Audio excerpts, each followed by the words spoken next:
General entry rules. General entry के विशेष नियम। इसमें सबसे पहला टॉपिक हमारा है अपना नाम कभी नहीं लिखा जाता। जब आप अपनी जनरल एंट्री बनाते हैं तो एंट्री में अपने नाम की जगह पे सामान्य सामने वाले व्यक्ति का नाम ही लिखा जाता है।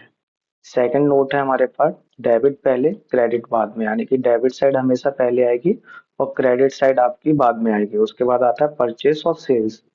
जो भी माल खरीदा जाता है वह हमेशा परचेस अकाउंट डेबिट होता है या फिर सीधे उस आइटम का नाम, जैसे कि लैपटॉप अकाउंट डेबिट। जो भी माल बेचा जाता है वह हमेशा क्रेडिट होता है, सेल्स अकाउंट क्रेडिट। इसी तरीके से हमारा फोर्थ पॉइंट है सामने वाले व्यक्ति का नाम, यानी कि हम क्या करेंगे यहाँ पे सामने वाले व्यक्ति का नाम लिख के चलते हैं। फोर्थ पॉइंट को देखते हैं, इसको रेज करते हैं।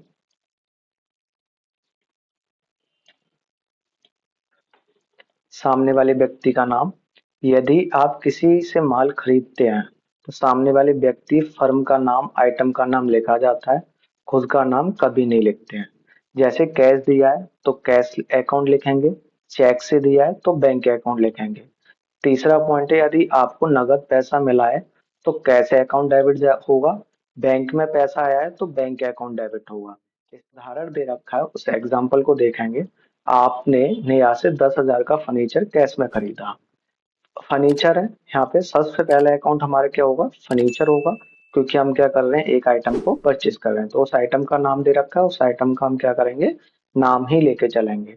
तो ये क्या हो गया, हमारा डेबिट हो गया कितने रुपए, 10,000। अब क्या कर रहे हैं हम यहाँ पे, कैश को क्रेडिट कर रहे हैं, तो कैश क्या हो गया हमारा, क्रेडिट हो गया। Furniture real account what comes in debit, यानी कि आने वाली चीज है तो क्या हो गई, डेबिट हो गई।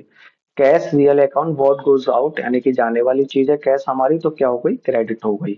सही खाता पहचाने, पर्सनल, रियल, नॉमिनल।